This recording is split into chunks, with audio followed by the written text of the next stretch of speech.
So a new Spongebob movie is out, The Search for Squarepants. I grew up with this cartoon. I like myself a good Spongebob meme. So is this new movie good? Unfortunately, the answer to that is no. The plot isn't really anything special. In fact, the script actually does repeat a lot of tropes from the original SpongeBob movie, but all of the heart and the grittiness of the 2004 movie is just taken out.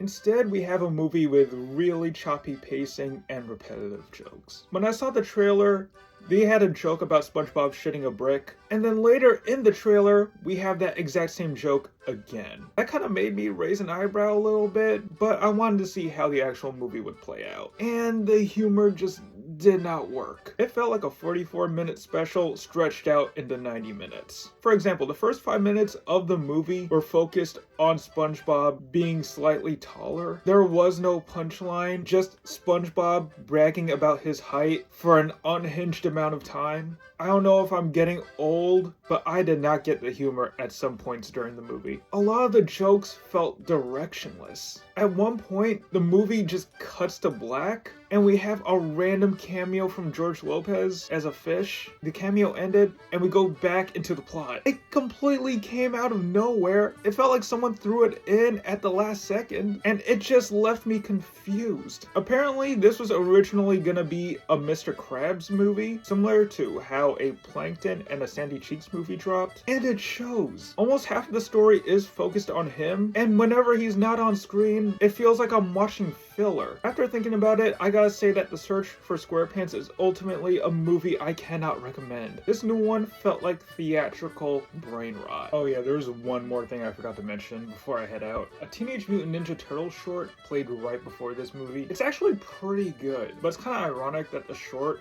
is a satire on AI Slop, and the movie that follows right after the short feels like one of the most AI-generated movies of the year.